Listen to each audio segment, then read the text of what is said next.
Well, thank you so much for taking time out of your day to be with us this morning. For those of you that I haven't had a chance to meet, my name is Chris O'Neill. I am the CEO and founder of Logical Media Group. And we did a in-person event at our office in October, which likely, hopefully, all of you had received that invite. I know many people were not able to attend. We got a lot of great feedback on the keynote that we're going to share with you this morning. So we wanted to create this webinar to make sure that we had an opportunity for those that couldn't attend our event to at least get the content that we had gone through at our sessions event in October. So a little bit of context, and we can just get right into it. I'm just going to share a little bit of our journey over the past 2 months, 2 years since ChatGPT was released. What I wanted somebody to show me and Logical how to do was how to do some of the things to automate and create efficiencies using LLMs. And obviously, nobody knew how to do that. And everybody's sort of been trailblazing how to do that. And over the past 24 months, we've figured out some cool stuff. And that's why we wanted to share it with our clients and our network. So that's the intent of today's meeting. We're going to take you through specifically 2 AI agents that we built. We call them use cases. And hopefully that's a value add for your businesses and your understanding of the space. So diving in, the story for us, or the title, is that AI is boring. And that's why it works. So what do we mean by boring? Boring is low-level, repeatable tasks that are mundane, but take up a lot of our employees' time. Now, make no mistake about it, boring doesn't mean unimportant. These tasks are very important. These tasks are what keep our businesses afloat, keep our businesses successful. But what is important is that we are able to identify them, because that will create the conditions and set the stage for going after bigger wins, as long as you can find a way to automate them in a reliable and responsible way. So before I introduce our first agent to you, I want to just quickly share a personal reflection that I've been having. Logical turns 19 this month, and over the past 2 decades, we have seen an exorbitant amount of technological advancements. We all have. And, when my reflection was that when those technological advancements are released, and obviously we're going through one of the biggest ones today, in the early years of running the business, yeah, the feeling that I had was anxiety, meaning I felt like it was a race and that brands that got there first would win the race, or more importantly, brands that didn't get there first would lose. And what I've had to kind of continuously train myself and remind myself, and what I remind all of you, is that the brands that win this race aren't the ones that deploy prototypes of this new technology very quickly in large volumes. If anybody was old enough to remember the dot-com era, that was a great example of rapid deployment doesn't ensure longevity. In our opinion, the brands that win this race are the ones that learned the fastest. If you think about the exploration of any new technology, it's about celebrating small wins and finding value in unintended outcomes. So for us, success in this new world of AI, companies are going to need to be dedicated and committed to continuous learning and always maintaining that curiosity. If you look in the rearview mirror over the past 24 months, the landscape has changed significantly.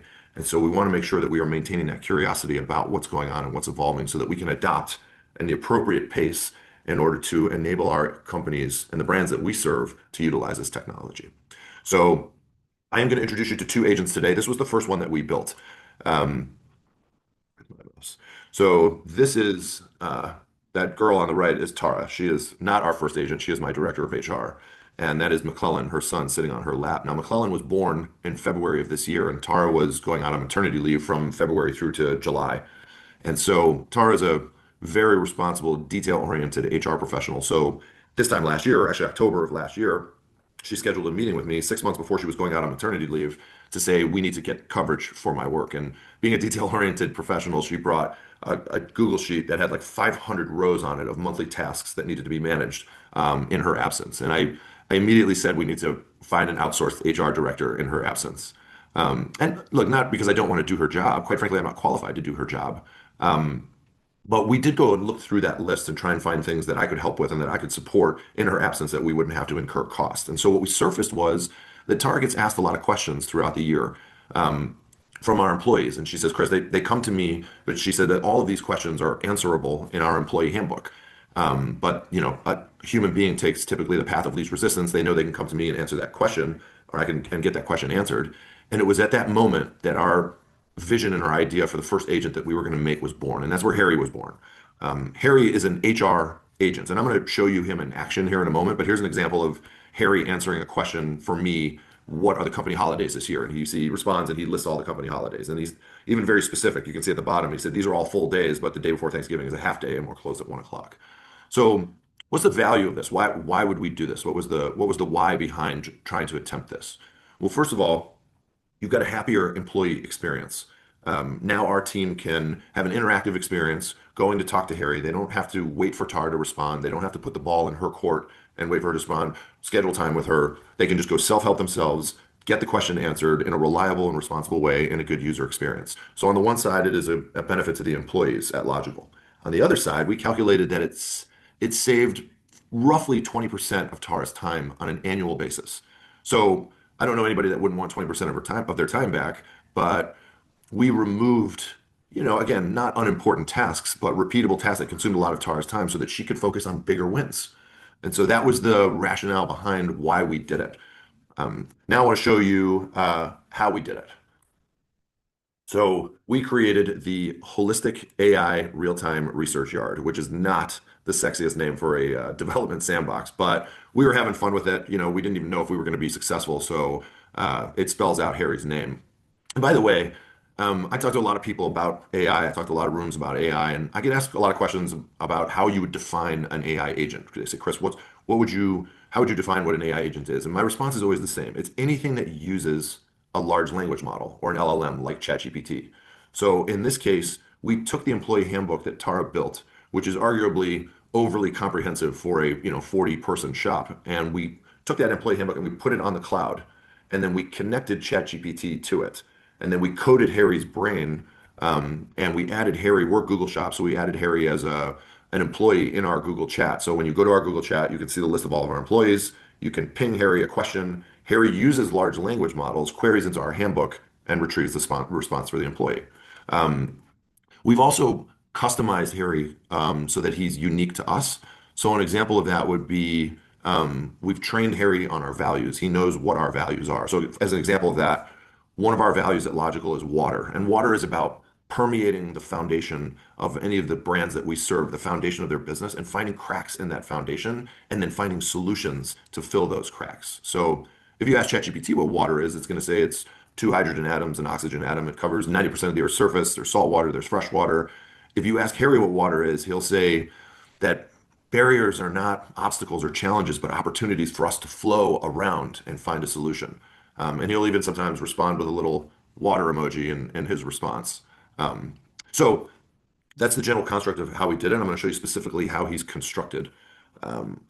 So Harry's made up of these four components. So first and foremost is Harry's brain, right? Harry is a computer program. He's a block of code that we have written and then we have deployed onto a server. And Harry sits there 24/7 active, just waiting for a command or waiting for a request.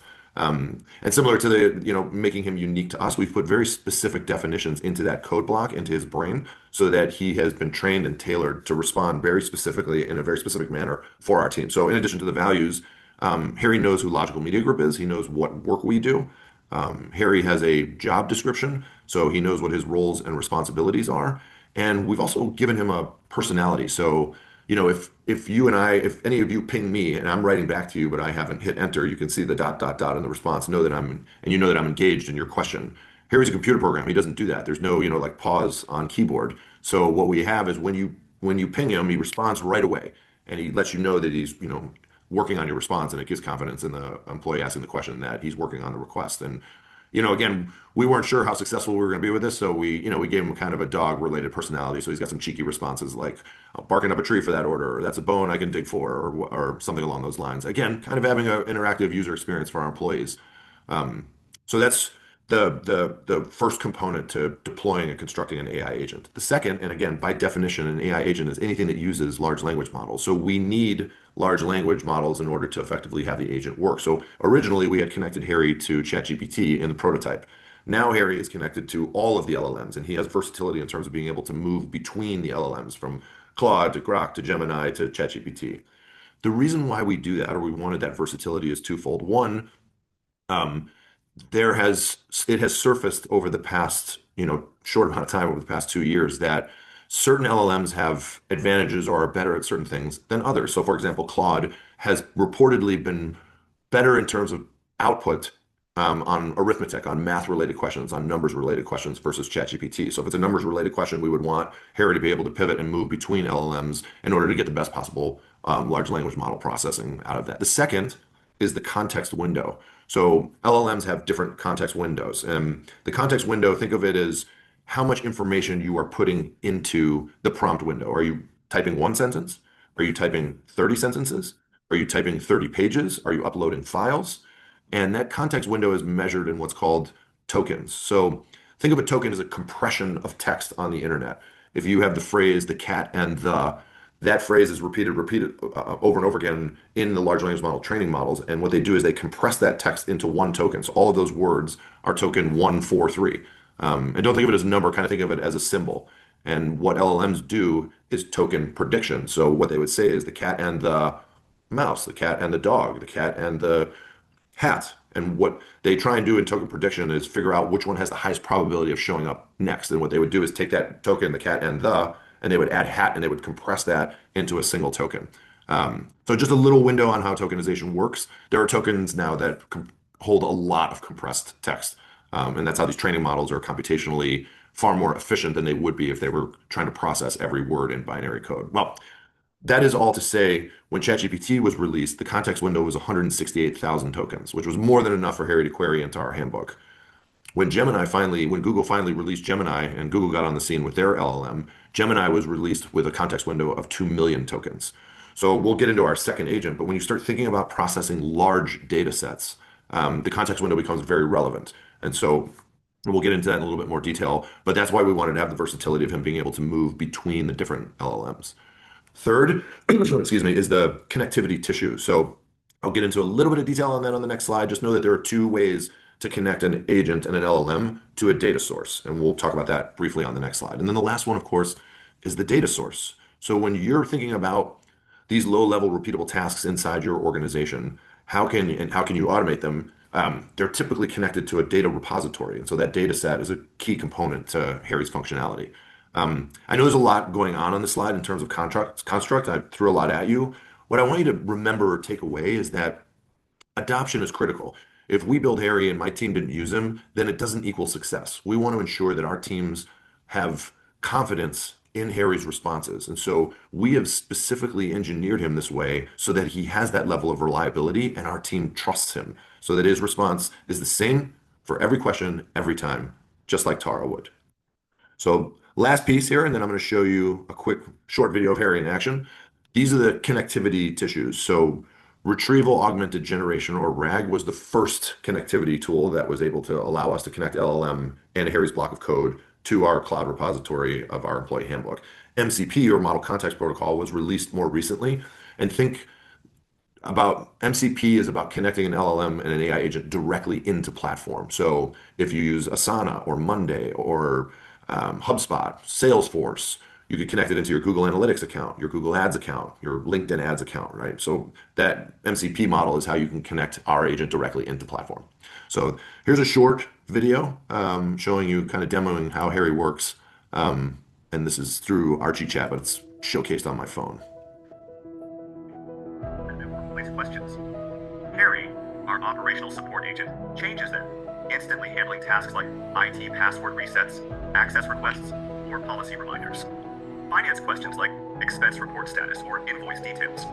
Operations onboarding checklists and scheduling. Even sales scripts and lead assignment queries. Harry delivers instant responses to employees, so team members get answers right when they need them. No waiting, no bottlenecks. And operations professionals are freed from spending their day on one-off requests, giving them more time for meaningful strategic work. Harry isn't just another support tool. It's a secure AI-powered team member that learns and improves every day, providing accurate answers so your experts can focus on real work. Automating internal support saves up to 20% of your team's time reclaimed for building company culture and growth. Harry is more than technology. It becomes your company's single source of truth and gets smarter with every interaction. Unlock your team's true potential. Meet Harry, your dedicated AI support agent from Logical Media Group.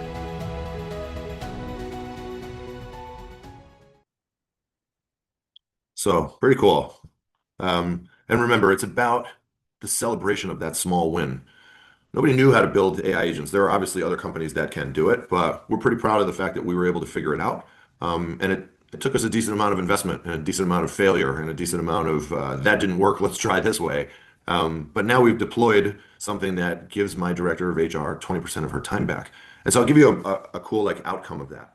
right? People are saying AI is going to take jobs and creating this level of automation is going to modify the workforce in a major way. And I do agree with that. But if you look at Tara getting 80% of her time, sorry, 20% of her time back, does that mean that Logical can reduce her salary by 20% because we only need her at 80% utilization? Technically, in my opinion, the answer to that question is yes, that's certainly an option, not one that I would do. I would much rather have Tara using that 20% of her time on bigger picture items, going after bigger wins. And I'll give you an example. One of our clients called me and said, Chris, your marketing is too successful. You're generating too many sales for my business. I need you to take your foot off the accelerator because I can't staff fast enough in order to fulfill on the business you're bringing in. Now, it doesn't always work like that. Of course, it's wonderful when it does.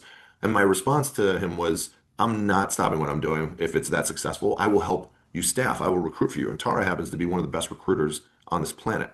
And so we started recruiting for this client. We filled roles for them in order to ensure that they could sustain the growth that was being generated off the marketing that we were doing. And we charged them for it and they paid us and we generated some revenue off of it. And then we went through all of our clients and found which job postings they were recruiting for and whether or not they were using a recruiter. And we started recruiting for our clients. Now we have clients that we only recruit for. And over the past 12 months for 2025, Tara has been out of the building for 5 of those 12 months. So in the 7 months that she's been in the building, or call it 6.5 at this point, she's generated almost 2% of our gross revenue off of recruiting opportunities. So a really happy outcome, not certainly what we were intending with saving 20% of her time. So there's two perspectives you can look at. You can save time, right? Or you can create opportunities to generate bigger wins. And so we are now, Harry was originally built to be HR Harry. He was a HR agent, but now we are deploying a lot of this functionality that I've just shared with you on the HR side to all the other departments in our company, from sales to, finance, IT, and operations. So, um, so I hope that that was helpful. So this one will be a little bit shorter in terms of the explanation for how we built them because it was kind of built on the same foundation as how Harry was built. Um, and I want to share with you our second agent. So we built Sage, and what we thought is, okay, we have this small win of deploying Harry to help our employees answer HR related questions. Can we take that model now and scale it? And so what we did is we said, let's use MCP, create a new version of this agent and connect it directly into a Google Ads account or a pay-per-click platform. And so we built Harry to query directly into our Google Ads account. And sorry, Sage into our Google Ads account. Sage is now more of a web application. Instead of going into our Google chat, you go to a browser window and open it and engage with Sage, who can query directly into our Google Ads account. So what's the benefit of that? An employee of mine several years ago said, Chris, we're just deck jockeys, meaning all we do is put decks together. And majority of that time spent putting those decks together is analyzing and reporting on what's happening. So here's performance metrics. This is up, this is down, and spend so much of their time on performance metrics and not working on high level strategy or opportunities for optimization or improvement of performance. And what Sage does in a similar way that Harry does is it gives our team back, but in this instance, it gives them back 80% of their time. So what took, the majority of a day to collect and analyze last week's reporting, put it into a performance deck, analyze that, make recommendations for improvement, and then schedule a meeting with a client, take them through that, that would take all day. Sage can do that in less than 10 minutes, and sometimes less than five. And so the value prop here is, we have really smart people here working at Logical, and it's a waste of their time to be spending putting these decks together continuously. So Harry automates that, and again, a very responsible and reliable way. And not only like the what's happening, and you'll see the demo here in a second, but we've put specific definitions into Sage's brain as it relates to a data analyst for running marketing media buys. So we interviewed everybody in the company at the beginning of this year, and we said we wanted them to submit a definition for the word strategy. And I'm sad to say, but I'm happy to report that like we had a different definition from everybody.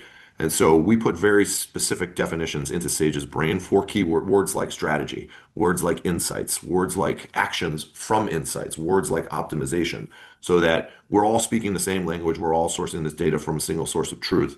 And now he has the ability to go in and analyze that data specifically against those definitions. What we've additionally added to his brain, similar like Harry having a definition of who Logical Media Group is, we put a full-blown what's called a brand dossier for each of the brands that Sage works on. So think vision, mission, values, right? What are the goals for the client that year? Who are the key stakeholders? How does Sage formulate output that's specific to those different roles? So, for example, a CEO cares about very different things than a CRO or a CTO or a CMO or a marketing manager. So Sage has the ability to tailor the explanation of what's happening inside the Google Ads platform to be specific to that individual. We also have the company goals in there and their KPIs. So in some cases, a brand generating 5 SQLs on a monthly basis could be a very good month versus a brand needing to generate 300 SQLs every month is a good month. So it's subjective, and Sage needs to understand that very specifically when analyzing the data for each specific brand. So let me give you a quick demo of Sage. Businesses today are drowning in dashboards and reports, but leaders still have to become analysts to get a clear answer. Traditional business intelligence tools promise dynamic reporting, but you're stuck in menus and filters, sifting through static snapshots that miss the bigger picture. Sage changes everything.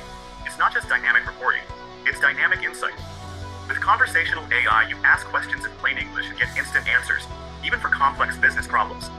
Sage connects your data, analyzes context, and guides you deeper, turning every follow-up into actionable discovery. And it all starts with a conversation. No code, no complex queries. Just ask a question in plain English, the same way you'd ask your top analyst. Watch. The user wants to understand performance. Instead of digging through multiple platforms and reports, they simply ask. Sage doesn't just pull data. It synthesizes, analyzes, and visualizes the answer instantly. Now pay close attention.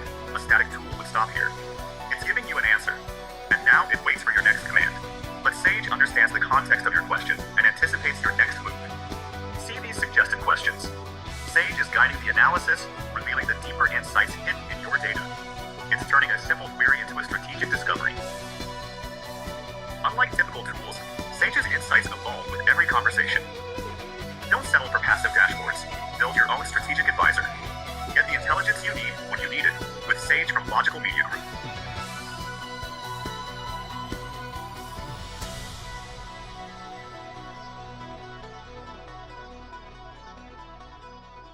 Sage got such better hype music than Harry. I don't know how that ended up happening, but way better soundtrack.